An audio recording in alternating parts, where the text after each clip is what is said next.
Bismillahirrahmanirrahim. Assalamualaikum warahmatullahi wabarakatuh. Bagaimana kabarnya Soli-Soliha? Alhamdulillah, pada hari ini kita masih diberikan nikmat sehat oleh Allah Subhanahu wa Ta'ala, sehingga kita dapat bertemu lagi dan dapat melanjutkan kembali pembelajaran tematik. Nah, pembelajaran tematik pada hari ini adalah tema 3, subtema kedua, yaitu keberagaman makhluk hidup di lingkunganku dengan muatan materi PKN, kewajiban dan hak terhadap hewan sekitar. Seperti yang sudah kalian ketahui, bahwa di lingkungan sekitar kita banyak sekali makhluk hidup, baik itu tumbuhan dan hewan. Nah, yang akan kita bahas pada hari ini adalah mengenai hak dan kewajiban terhadap hewan sekitar. Sebelum itu, kita awali terlebih dahulu pembelajaran kita dengan membaca doa. Berdoa dimulai. Berdoa selesai.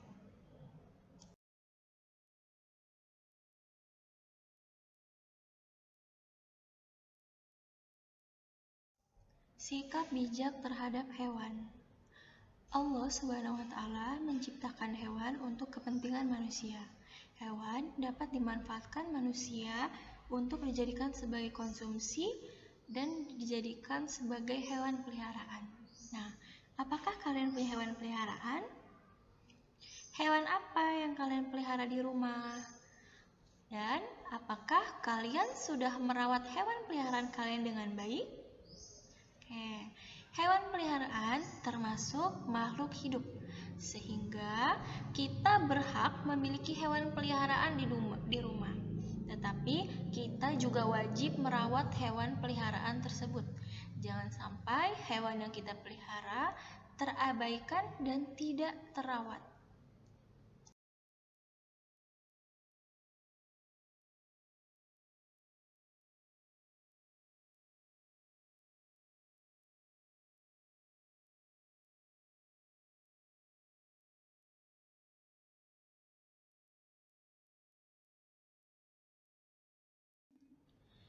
Hak terhadap hewan peliharaan.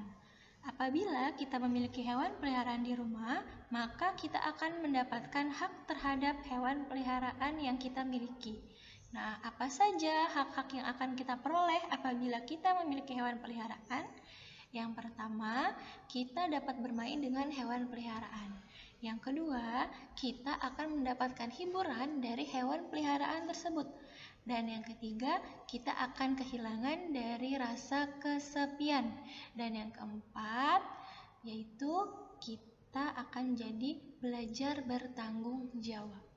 Nah, kewajiban terhadap hewan peliharaan, selain kita memiliki hak terhadap hewan peliharaan, kita juga memiliki kewajiban yang harus kita laksanakan terhadap hewan peliharaan milik kita. Yang pertama, yaitu kita wajib memberikan makan dan minuman. Yang kedua, kita harus senantiasa menjaga kebersihan kandang hewan peliharaan kita. Yang ketiga, menjaga kesehatan hewan. Dan yang keempat, memberikan kasih sayang terhadap hewan peliharaan yang kita miliki di rumah.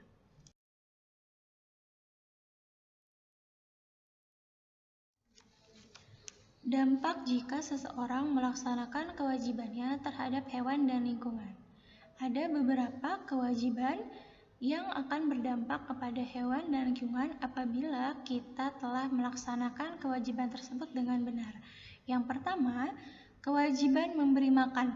Nah, kewajiban memberi makan dan minum terhadap hewan ini akan berdampak pada hewan menjadi sehat. Dan dampak pada lingkungannya adalah tidak akan ada hewan yang berkeliaran.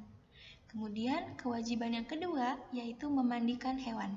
Nah, memandikan hewan ini akan berdampak kepada hewan, yaitu hewan akan terbebas dari kutu. Nah, sedangkan dampak terhadap lingkungannya adalah lingkungan menjadi bersih, terhindar dari bau kotor. Kewajiban yang ketiga yaitu mengobati atau memberikan vaksin terhadap hewan. Nah, dampak dari kewajiban yang ketiga ini adalah hewan akan menjadi sehat karena hewan tersebut sudah diobati dan diberikan vaksin. Dampak pada lingkungannya adalah lingkungan tidak perlu khawatir akan tertular penyakit dari hewan tersebut. Kewajiban yang keempat adalah membersihkan kandang. Nah, dampak dari membersihkan kandang ini adalah hewan akan hidup dengan baik dan nyaman. Dan dampak terhadap lingkungannya adalah lingkungan menjadi tertib.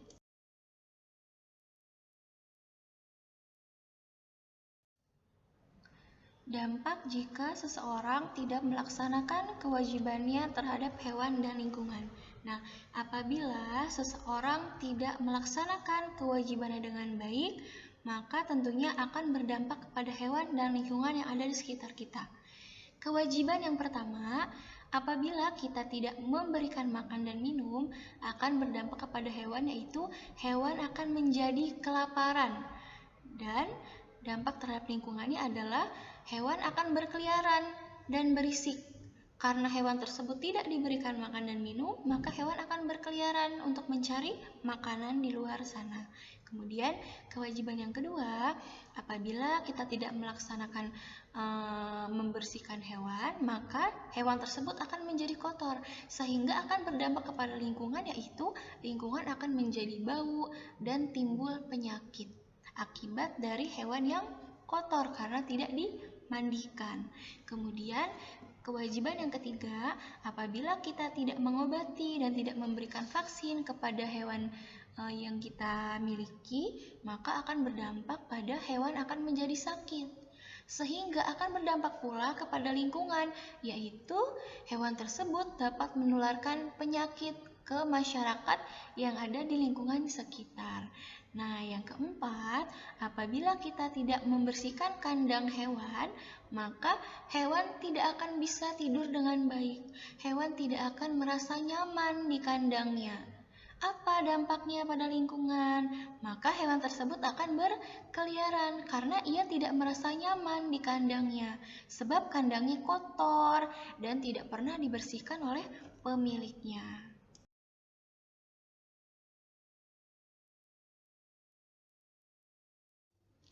Menjaga keseimbangan alam. Pada pembahasan sebelumnya, kita sudah mempelajari hak dan kewajiban terhadap hewan yang ada di lingkungan sekitar kita. Maka, sudah seharusnya kita menjaga keseimbangan dan kelestarian hewan-hewan tersebut untuk kelangsungan kehidupan seluruh makhluk hidup di muka bumi ini. Nah, manusia mempunyai kewajiban untuk menjaga keseimbangan alam. Nah, bagaimana caranya? Bagaimana cara yang bisa kita lakukan untuk menjaga keseimbangan alam? Yaitu dengan tidak mengganggu kehidupan hewan liar dan dengan tidak melakukan perburuan liar.